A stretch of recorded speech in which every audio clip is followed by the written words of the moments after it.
Assalamualaikum warahmatullahi wabarakatuh. Belajar kali ini, anak-anakku sekalian yang di kelas 11, kelas 10 maksudnya, kita akan bicara tentang kerajaan-kerajaan Islam yang ada di Sumatera, yaitu kerajaan Samudra Pasai. Ayo bersemangat, kita akan mempelajari tentang Samudra Pasai. Samudra Pasai diperkirakan tumbuh dan berkembang sekitar tahun 1270 hingga 1275 atau pertengahan abad 13. Kerajaan ini diperkirakan di Lok Somawe, Nanggro, Aceh Darussalam. Dengan sultannya yang pertama adalah Malik As-Saleh.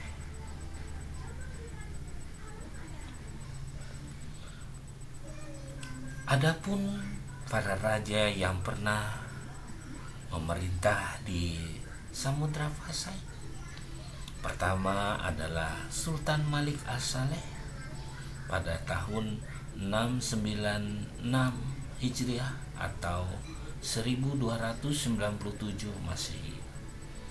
Kedua adalah Sultan Muhammad Malik Zahir 1297 sampai 1326 Masehi.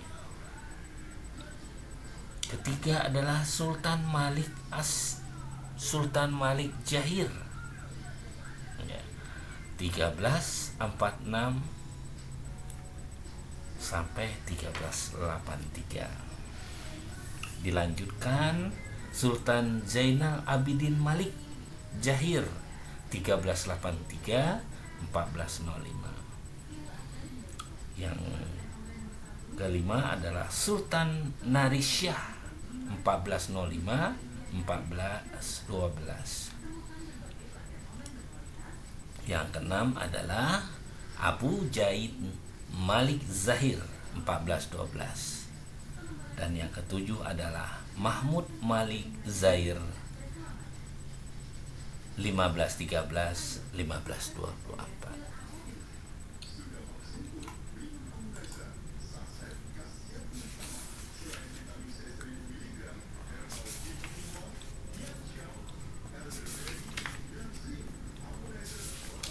Anak-anakku sekalian, kita melihat bagaimana dengan kerajaan Malaka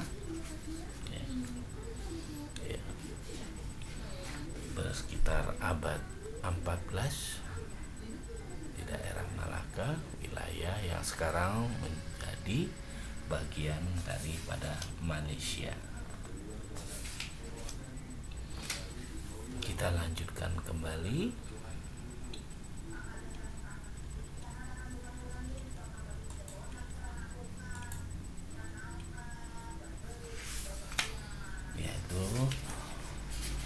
Kerajaan yang ada di Aceh, yang baru kita sampaikan tadi, yaitu Kesultanan Aceh Darussalam. Pada tahun 1520 Aceh berhasil memasukkan kerajaan dalam kekuasaan Aceh Darussalam,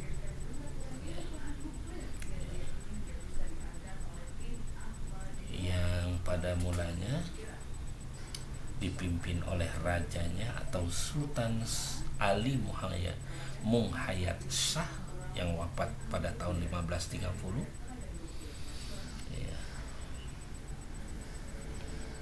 Penggantinya adalah Sultan Alauddin Riyad Shah.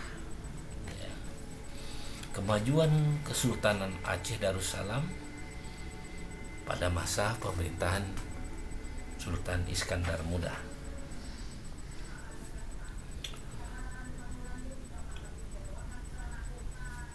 Di Sumatera ada juga kerajaan Islam Riau Kerajaan ini berdiri di Kepulauan Riau. Menurut berita Tom Ferris berkisar 1512 sampai 1515 ya.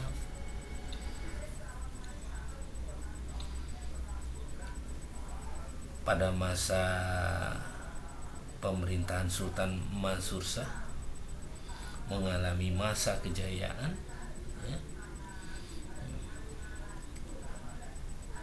Wilayah daripada kerajaan Islam di Riau ini Siak, Kampar, Indragiri ya, dan dapat menyatukan kerajaan Singosari, kerajaan Melayu, Majapahit di bawah naungan dengan bercorak Islam. Kita tahu kerajaan ini menghasilkan emas, lilin, madu, biji-bijian, kayu gaharu ya. Karena emas ini sendiri dapat dibeli dari pedalaman Minangkabau.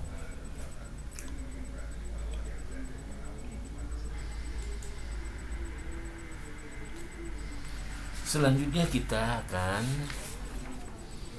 kerajaan Islam di Pulau Jawa. Selain di Sumatera banyak sekali kerajaan-kerajaannya anak-anakku, seperti kerajaan Islam di Jambi yang diperkirakan kerajaan ini berkembang 1500 ya.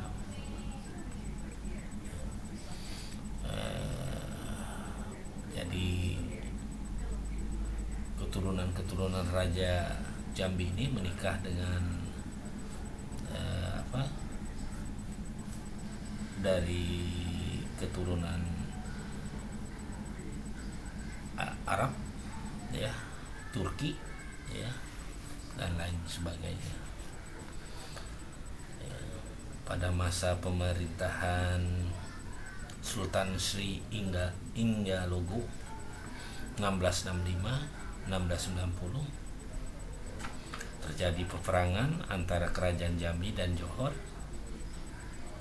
Dengan bantuan VOC, kerajaan Islam Jambi memenangkan. Namun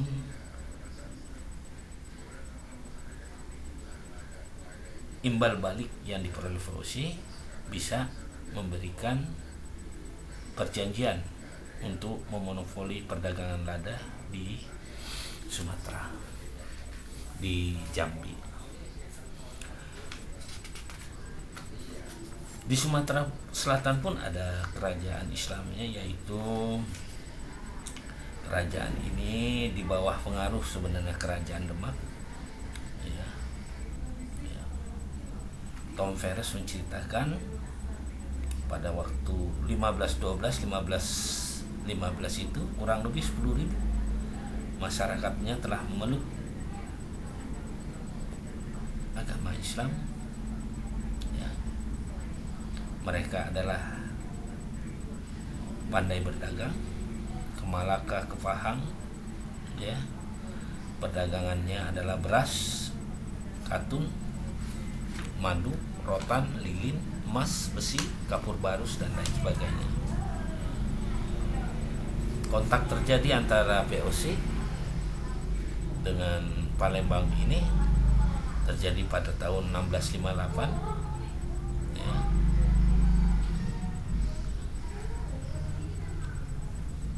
Pada saat itu terjadi peristiwa peperangan, Kesultanan Palembang dibakar ya. Akibatnya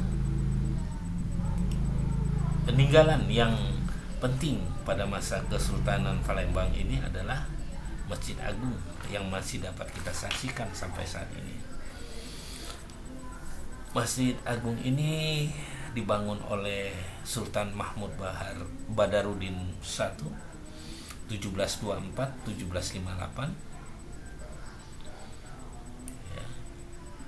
Sedangkan Masjid Agung itu didirikan pada 26 Mei 1748 Masehi. Pertempuran antara Kesultanan Palembang itu sejak pemerintahan Sultan Mahmud Badarudin II, ya.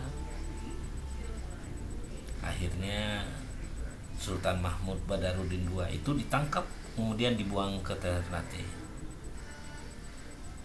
Sejak 7 Oktober 1823, Kesultanan Palembang dihapuskan oleh Belanda. Di Sumatera Barat, kerajaan Islam di Sumatera Barat, menurut catatan dari orang-orang Arab, disebutkan oleh W.P. Conneville, ya, di bahwa Islam sudah masuk di Minangkabau sekitar abad 15, dihubungkan dengan cerita naskah kuno tentang negeri Siak, ya, ya. Siak Legih Malin Sabiatullah asal Minangkabau yang mengenalkan Islam di daerah Kerinci. Perkembangan perdagangan di daerah Sumatera Barat 15 sampai abad 16, ya. Kita ketahui bahwa ulama-ulama Fadli, ya, yang berperang sama kaum adat yang dibantu oleh Belanda,